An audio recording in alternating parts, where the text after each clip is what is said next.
Hello guys, so choice 2 select ಮಾಡಿದಂಥ ಸ್ಟೂಡೆಂಟ್ಸ್ಗೆ seat ಹೆಂಗಪ್ಪ ಹೋಲ್ಡ್ ಮಾಡೋದು, ಫೀಸ್ ಯಾವ ರೀತಿ ಕಟ್ಟಬೇಕು, ಚಲನ್ ಡೌನ್ಲೋಡ್ ಮಾಡ್ಕೊಬೇಕಾ ಬೇಡವಾ, ಜೊತೆಗೆ ಎಷ್ಟು ಫೀಸ್ ಕಟ್ಟಬೇಕಾಗುತ್ತೆ, ಎಡಿಟಿಂಗು ಮತ್ತು extended round related special details ಅದು ಎಲ್ಲವುದು ಕೂಡ ನಾನು ಈ ವಿಡಿಯೋದಲ್ಲಿ ಹೇಳ್ತೀನಿ. ಹಾಗಾಗಿ ವೆರಿ ಇಂಪಾರ್ಟೆಂಟ್ ಆಗಿರುತ್ತೆ, ಕೊನೆ ತನಕ ನೋಡಿ, ಓಕೆನಾ. ಸೊ ಕಂಪ್ಲೀಟ್ ಪ್ರೊಸೀಜರ್ ಹೇಳ್ತೀನಿ. ತಮಗೆ ಗೊತ್ತು ಸ್ಟೆಪ್ 1 ಚಾಯ್ಸ್ ಎಂಟ್ರಿ, ಎಲ್ಲರಿಗೂ ಗೊತ್ತು. KE ಪೋರ್ಟಲ್ಗೆ ಹೋಗಿ ಚಾಯ್ಸ್ ಎಂಟ್ರಿ ಮಾಡೋದು.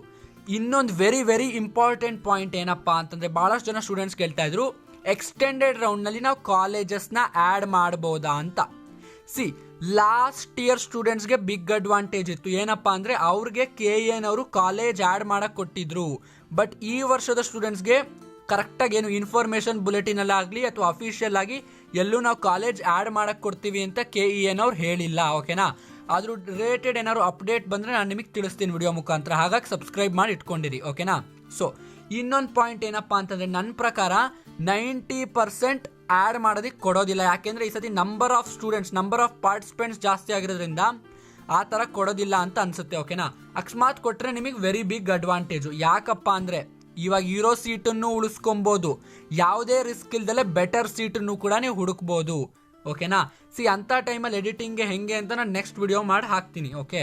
ಸೊ ಬಟ್ ಇನ್ನೊಂದು ಇಂಪಾರ್ಟೆಂಟ್ ಪಾಯಿಂಟ್ ಏನಪ್ಪ ಅಂದರೆ, ನಿಮಗೆ ಎಕ್ಸ್ಟೆಂಡೆಡ್ ರೌಂಡ್ನಲ್ಲಿ ಯಾವುದೇ ರೀತಿ ಚಾಯ್ಸ್ ಎಂಟ್ರಿ ಇರೋದಿಲ್ಲ. ಸೆಕೆಂಡ್ ರೌಂಡಲ್ಲಿ ಇದ್ದಂಗೆ ಅಲ್ಲಿ ನೀವು ಎಕ್ಸಾಂಪಲ್ 4Dನ ಹೋಲ್ಡ್ ಮಾಡ್ಕೊಂಡು ಎಕ್ಸ್ಟೆಂಡೆಡ್ ರೌಂಡ್ಗೆ ಹೋಗ್ತೀರಾ ಅಂದ್ಕೊಳ್ಳಿ, 2B ಅಲಾಟ್ ಆಯಿತು ಅಂದರೆ 2Bಗೆ ಹೋಗಬೇಕು, 4D ಮತ್ತೆ ವಾಪಸ್ ಸಿಗೋದಿಲ್ಲ.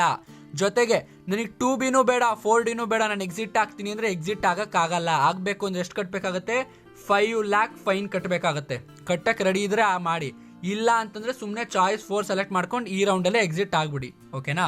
ಸೊ ಸ್ಟೆಪ್ 2 ಪಾಯಿಂಟಿಗೆ ಬರೋಣ ವಾಪಸ್ಸು. ಡೌನ್ಲೋಡಿಂಗ್ ಚಲನ್.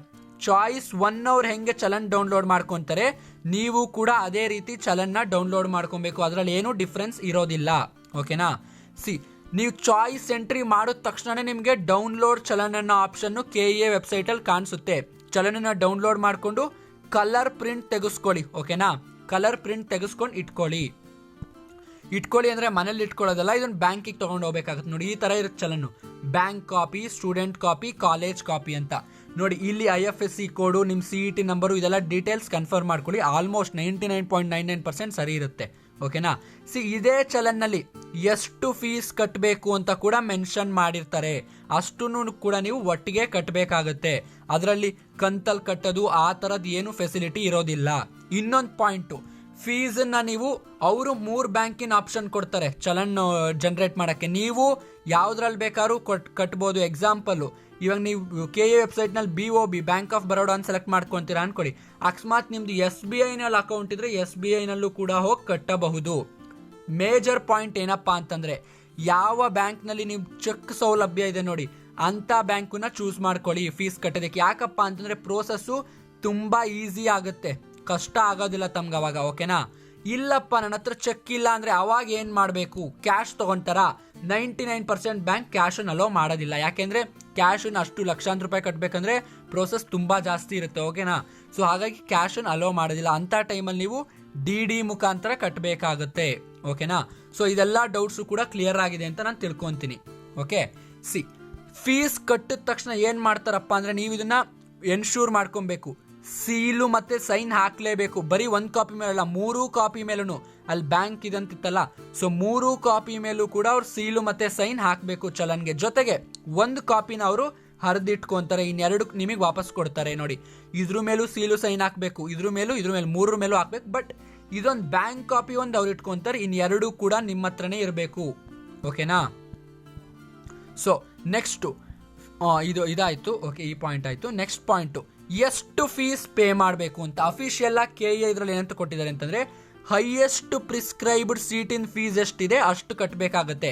ಇವಾಗ ಹೈಯೆಸ್ಟ್ ಫೀಸ್ ಎಷ್ಟಪ್ಪ, 1.07 lakh ಅಲ್ವಾ. ಸೊ ಇಷ್ಟು ಕೂಡ ನೀವು ಕಟ್ಟಬೇಕಾಗತ್ತೆ, okay. How much fees to pay, ಎಷ್ಟು ಫೀಸ್ ಅಂತಂದರೆ ಇಷ್ಟು ಫೀಸ್ ಕಟ್ಟಬೇಕಾಗತ್ತೆ.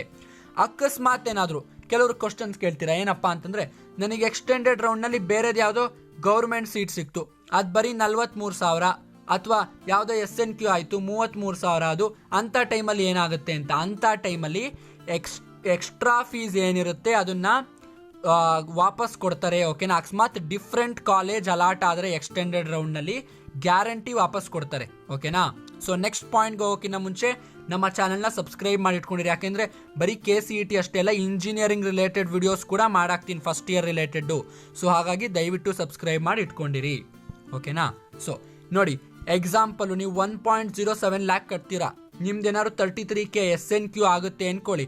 ಆವಾಗ ರಿಮೈನಿಂಗ್ ಅಮೌಂಟ್ ಏನಿದೆ ಅದನ್ನ ಆನ್ಲೈನ್ ಮುಖಾಂತರನೇ ನಿಮ್ಮ ಬ್ಯಾಂಕ್ ಅಕೌಂಟ್ ಯಾವ್ದ್ರಿಂದ ಪೇ ಮಾಡಿರ್ತೀರ ನೋಡಿ ಅದೇ ಬ್ಯಾಂಕ್ ಅಕೌಂಟ್ಗೆ ಬಂದು ಬೀಳುತ್ತೆ ದುಡ್ಡು. ಓಕೆನಾ, ಸೊ ಇನ್ನೊಂದು ನೋಟ್ ಪಾಯಿಂಟ್ ಏನಪ್ಪಾ ಅಂತಂದ್ರೆ, SNQ ಎಕ್ಸ್ಟೆಂಡೆಡ್ ರೌಂಡಲ್ಲಿ ಸಿಕ್ಕುತ್ತಾ? ಚಾಯ್ಸ್ 2 ಸೆಲೆಕ್ಟ್ ಮಾಡೋರ್ಗೆ ಅಂದ್ರೆ ಸಿಕ್ಬೋದು, ಬಟ್ ವೆರಿ ರೇರು. ಸೆಕೆಂಡ್ ರೌಂಡ್ನಲ್ಲೇ ಆಲ್ಮೋಸ್ಟ್ ಎಲ್ಲ SNQ ಸೀಟ್ಗಳು ಕೂಡ ಫಿಲ್ ಆಗೋಗುತ್ತೆ. ಜೊತೆಗೆ ಎಕ್ಸ್ಟೆಂಡೆಡ್ ರೌಂಡ್ ಒಂದು ಅಡ್ವಾಂಟೇಜ್ ಏನಪ್ಪಾ ಅಂತಂದ್ರೆ, ಇವಾಗ ಯಾವುದೋ 3Bದು ಸೀಟ್ ಉಳ್ಕೊಂಡಿತ್ತು ಅನ್ಕೊಳ್ಳಿ ಸೆಕೆಂಡ್ ರೌಂಡಲ್ಲಿ, ಅದು ಎಲ್ಲವುದು ಕೂಡ ಜನರಲ್ಗೆ ಹಾಕ್ಕೊಂತಾರೆ. 90% ಈ ಥರ ಕ್ಯಾಟಗರಿ, ಸ್ಪೆಸಿಫಿಕ್ ಕ್ಯಾಟಗರಿ ಸೀಟ್ ಏನಿರುತ್ತೆ ನೋಡಿ, ಅದನ್ನೆಲ್ಲ 90% ಸೀಟ್ಸ್ನ ಜನರಲ್ ಕ್ಯಾಟಗರಿಗೆ ಹಾಕ್ಕೊಂತಾರೆ. ಹಾಗಾಗಿ ನೀವು ಜನರಲ್ ಏನಾದ್ರು ಕಾಂಪೀಟ್ ಮಾಡ್ತಿದ್ರ ಅಂತಂದ್ರೆ ನಿಮಗೆ ಈಸಿ ಆಗುತ್ತೆ ಒಳ್ಳೆ ಸೀಟ್ ತಗೊಳ್ಳೋದಕ್ಕೆ ಎಕ್ಸ್ಟೆಂಡೆಡ್ ರೌಂಡ್ನಲ್ಲಿ. ಓಕೆನಾ, ಇದು ಒಂದು ಅಡ್ವಾಂಟೇಜು. ಇನ್ನೊಂದು ಪಾಯಿಂಟು, ನೀವು ಅಡ್ಮಿಷನ್ ಆರ್ಡರ್ ಡೌನ್ಲೋಡ್ ಮಾಡ್ಕೊಳ್ಳೋದಕ್ಕೆ ಆಗೋದಿಲ್ಲ ಅನ್ಲೆಸ್ ಅಂಟಿಲ್ ನಿಮಗೆ ಕನ್ಫರ್ಮ್ 100% ಕನ್ಫರ್ಮ್. ಅದು ಯಾವಾಗ ಆಗುತ್ತೆ? ಎಕ್ಸ್ಟೆಂಡೆಡ್ ರೌಂಡಲ್ಲಿ ಕನ್ಫರ್ಮ್ ಆಗುತ್ತೆ.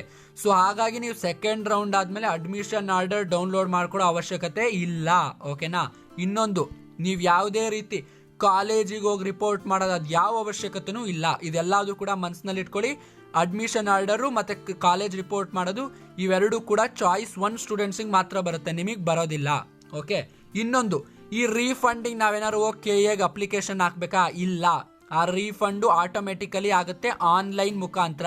ನೀವು ಯಾವುದೇ ಕಾರಣಕ್ಕೂ KEA ಆಫೀಸ್ಗೆ ಹೋಗುವಂಥ ಅವಶ್ಯಕತೆ ಬರೋದಿಲ್ಲ. ಓಕೆನಾ, ಸೊ ನೋಡಿ ಇಲ್ಲಿ ಅಡ್ಮಿಷನ್ ಅಂತ ಡೌನ್ಲೋಡ್ ಚಲನ್ ಅಂತಿದೆಯಲ್ಲ, ಇಲ್ಲೇನೆ ಬರುತ್ತೆ ಅಡ್ಮಿಷನ್ ಆರ್ಡರ್ ಅಂತ. ಯಾವಾಗ? ಸೆಕೆಂಡ್ ಎಕ್ಸ್ಟೆಂಡೆಡ್ ರೌಂಡ್ ಆದಮೇಲೆ. ನೋಡಿ ಇಲ್ಲಿ ಪೇ ಆನ್ಲೈನ್ ಅಂತಿದೆ, ಆನ್ಲೈನಲ್ಲಿ ಪೇ ಮಾಡ್ಬೋದಲ್ಲ, ಬ್ಯಾಂಕಿಗೆ ಹೋಗಿ ಇಷ್ಟೊಂದೆಲ್ಲ ಯಾಕೆ ಸರ್ಕಸ್ಸು ಅಂತ ಬಹಳ ಸ್ಟೂಡೆಂಟ್ಸ್ ಕೇಳ್ಬೋದು. ಆನ್ಲೈನಲ್ಲಿ ಪೇ ಮಾಡ್ಬೋದು, ಬಟ್ ರಿಸ್ಕ್ ಜಾಸ್ತಿ. ಕೆಲವು ಸತಿ ಏನಾಗುತ್ತೆ ಗೊತ್ತಾ, ನಿಮ್ಮ ಅಕೌಂಟಿಂದ ದುಡ್ಡು ಹೊಟ್ಟೋಗಿರುತ್ತೆ, KEAನವ್ರ ಅಕೌಂಟ್ಗೆ ಹೋಗೋದಿಲ್ಲ, ಮಧ್ಯದಲ್ಲಿ ಸಿಕ್ಕಾಕೊಂಡ್ಬಿಡುತ್ತೆ. ಸೊ ಅಂಥ ಟೈಮಲ್ಲಿ ಬಹಳ ಕಷ್ಟ ಆಗುತ್ತೆ, ಬ್ಯಾಂಕಿಗೆ ಅಲಿಬೇಕಾಗುತ್ತೆ. ಸೊ ಅದ್ರ ಬದಲಾಗಿ ನೀವು ಡೈರೆಕ್ಟಾಗಿ ಬ್ಯಾಂಕಿಗೆ ಹೋಗಿ ಮಾಡೋದೇ ಬೆಸ್ಟು. ಓಕೆನಾ, ಸೊ ಇನ್ನೊಂದು, ನಿಮ್ದು 2 ಚಲನ್ ಕಾಪಿ ಏನಿರುತ್ತೆ ನೋಡಿ ಅದನ್ನು ಹುಷಾರಾಗಿ ಇಟ್ಕೊಂಡಿರಿ ದಯವಿಟ್ಟು. ಮತ್ತೆ ಚಲನ್ ತಮಗೆ ಡೌನ್ಲೋಡ್ ಮಾಡ್ಕೊಳ್ಳೋದಕ್ಕೆ ಕೊಡೋದಿಲ್ಲ. ಅಕಸ್ಮಾತ್ ಸೇಮ್ ಕಾಲೇಜ್ ಆಗಲಿ ಡಿಫ್ರೆಂಟ್ ಕಾಲೇಜ್ ಆಗಲಿ, ಅಡ್ಮಿಷನ್ ಆರ್ಡರ್ ಮಾತ್ರ ಆಮೇಲೆ ಸಿಕ್ಕದ್ ನಿಮಗೆ ಯಾವಾಗ? ಸೆಕೆಂಡ್ ಎಕ್ಸ್ಟೆಂಡೆಡ್ ರೌಂಡ್ ಆದಮೇಲೆ. ಚಲನ್ನು ಇದು ಒಂದೇ ಚಲನ್, ಮತ್ತೆ ಚಲನ್ ಕೊಡೋದಿಲ್ಲ. ಹಾಗಾಗಿ ಹುಷಾರಾಗಿ ಇಟ್ಕೊಂಡಿರಿ ಚಲನ್ನ. ಓಕೆನಾ, ಸೊ ಇನ್ನೊಂದು ಕೊನೆಗೆ ಸಮ್ಮರಿ ನೋಡ್ರಪ್ಪ, ಇಷ್ಟೇನೆ. ಇದು KEAದವ್ರು ಅಫಿಷಿಯಲ್ ಆಗಿ ಕೊಟ್ಟಿರೋದು. ಓಕೆನಾ, NEFT RTGS IMPS ಚಲನ್ನು KEA ವೆಬ್ಸೈಟಿಂದ ಮಾಡ್ಕೊಳ್ಳೋದು. ಅದರಲ್ಲೆಲ್ಲ ಡೀಟೇಲ್ಸ್ ಪ್ರೀ ಪ್ರಿಂಟೆಡ್ ಆಗಿರುತ್ತೆ. ಸಿಗ್ನೇಚರು ಮತ್ತು ಅಫಿಕ್ಸ್ ಅಂತಂದರೆ ಏನಪ್ಪ ಸ್ಟ್ಯಾಂಪ್ ಹಾಕಿ ಸಿಗ್ನೇಚರ್ ಮಾಡ್ತಾರೆ ಚಲನ್ ಮೇಲೆ. ಓಕೆನಾ, so candidates copy, college copy ಕೊಡ್ತಾರೆ ಬ್ಯಾಂಕ್ನವ್ರು ವಾಪಸ್ಸು. ಯಾವುದೇ ರೀತಿ ಕಾಲೇಜ್ಗೆ ರಿಪೋರ್ಟ್ ಮಾಡೋ ಅವಶ್ಯಕತೆ ಇಲ್ಲ, ನೀವು ನೆಕ್ಸ್ಟ್ ರೌಂಡ್ ಸೀಟ್ ಅಲಾಟ್ಮೆಂಟ್ಗೆ ವೆಯ್ಟ್ ಮಾಡಬೇಕು. ಓಕೆನಾ, ಸೊ ಇದರೊಂದಿಗೆ ಈ ಒಂದು ವೆರಿ ಇಂಪಾರ್ಟೆಂಟ್ ವಿಡಿಯೋನ ಮುಗಿಸ್ತಾ ಇದ್ದೀನಿ. ತಮಗೆ ಇಷ್ಟ ಆಗಿದ್ರೆ ದಯವಿಟ್ಟು ಲೈಕ್ ಮಾಡಿ. ಜೊತೆಗೆ ದಯವಿಟ್ಟು ಎಷ್ಟು ಕಷ್ಟಪಟ್ಟು ವಿಡಿಯೋಸ್ ಇನ್ಫಾರ್ಮೇಟಿವ್ ಮಾಡ್ತಾ ಇದ್ದೀವಿ, ನಿಮ್ಮ ಫ್ರೆಂಡ್ಸ್ ಜೊತೆಗೆ ಶೇರ್ ಮಾಡಿ, ಅವ್ರಿಗೂ ಕೂಡ ಈ ಒಳ್ಳೆ ಮಾಹಿತಿ ತಿಳಿಲಿ. Thank you for watching. Subscribe to Clever vent.